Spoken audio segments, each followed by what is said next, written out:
Dave Palumbo here with an RX Muscle news update. Sad news in our bodybuilding industry. Once again, I've been reporting this all too often, as I've said many, many times now. Good friend of mine, top IFBB women's bodybuilder back in the day, and professional wrestler for quite a while.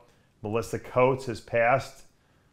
She was at home with her boyfriend. She stopped breathing, and the boyfriend tried to give her CPR, and I guess it was not successful. The paramedics came, from what I understand, and she wasn't able to be revived. So Melissa Coates has passed at 50 years of age.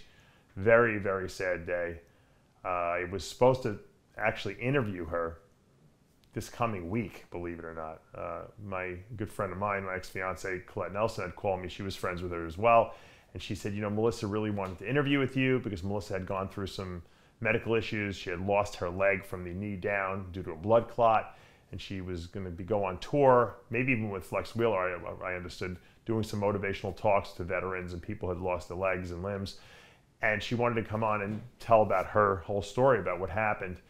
And I was excited because, you know, like I said, I was friends with Melissa, and it never came to be. And I had a bad premonition. I actually told Colette that, you know, I said I had this feeling that something's going to go wrong with Melissa, and I just was a bit. I almost feel like regretful that I hadn't talked to her before that. But obviously, the universe has its own plan for us, and we have to just kind of play along with it.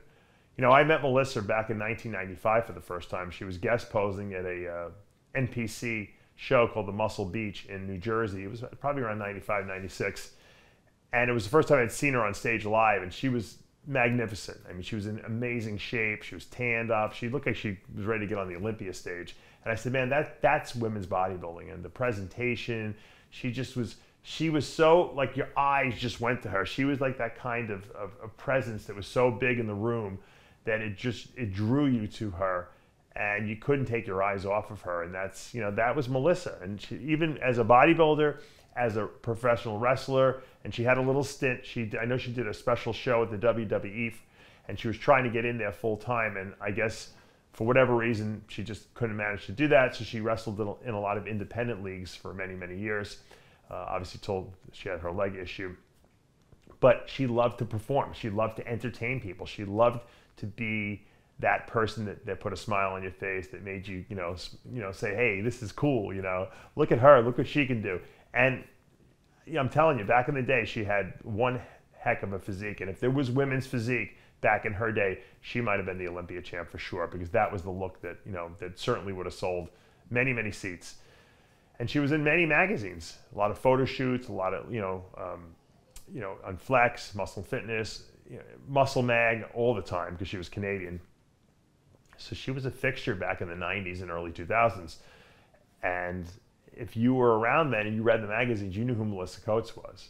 And it's a shame that, you know, when people pass so unexpectedly, I mean, who would have thought, you know, I was talking to a friend of hers on Facebook who was just like completely blown away, because Melissa had been there when she lost her father. And, you know, that's the kind of person Melissa was. Melissa was a person who was compassionate, who can sit there and listen to you talk for 2 hours about your problems, you know, and comfort you and make you feel good about yourself. And that's a special person, you know, that's a special skill.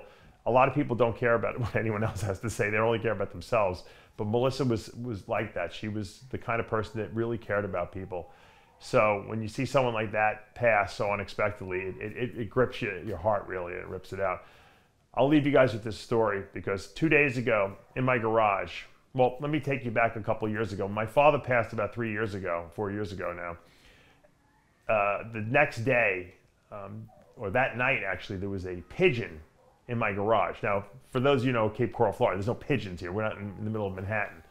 And this pigeon was in my garage at night, sitting in there, would not leave. No matter, I tried to scram it out of there, it wouldn't leave, it would not go away.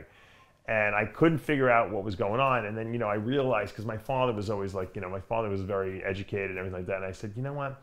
I remember reading once that the last name Palumbo meant pigeon.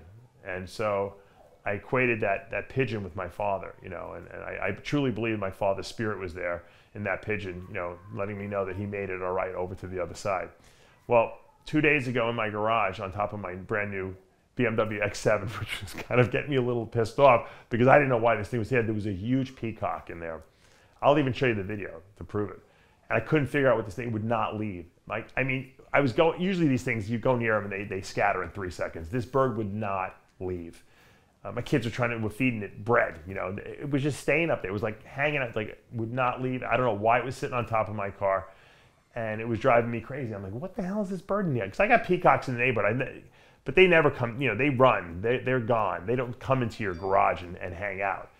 I truly believe that was Melissa's spirit right there, because Melissa was the peacock. When you walked into that room, she grabbed your attention, and that's what the peacock is. As far as when I see a bird that's a peacock, I think of people that are something flamboyant, something that wants to show itself off. And I believe that her spirit was there telling me she made it all right and everything's going to be good, and not to mourn her and to celebrate her life. And so on that happy note, I'm going to tell everyone, let's celebrate Melissa's life. Let's take a moment, reflect, send our prayers out to her family and friends and fans in this time of loss. And I just want to tell you, Melissa, you'll never be forgotten. You'll always be indelibly etched into my mind.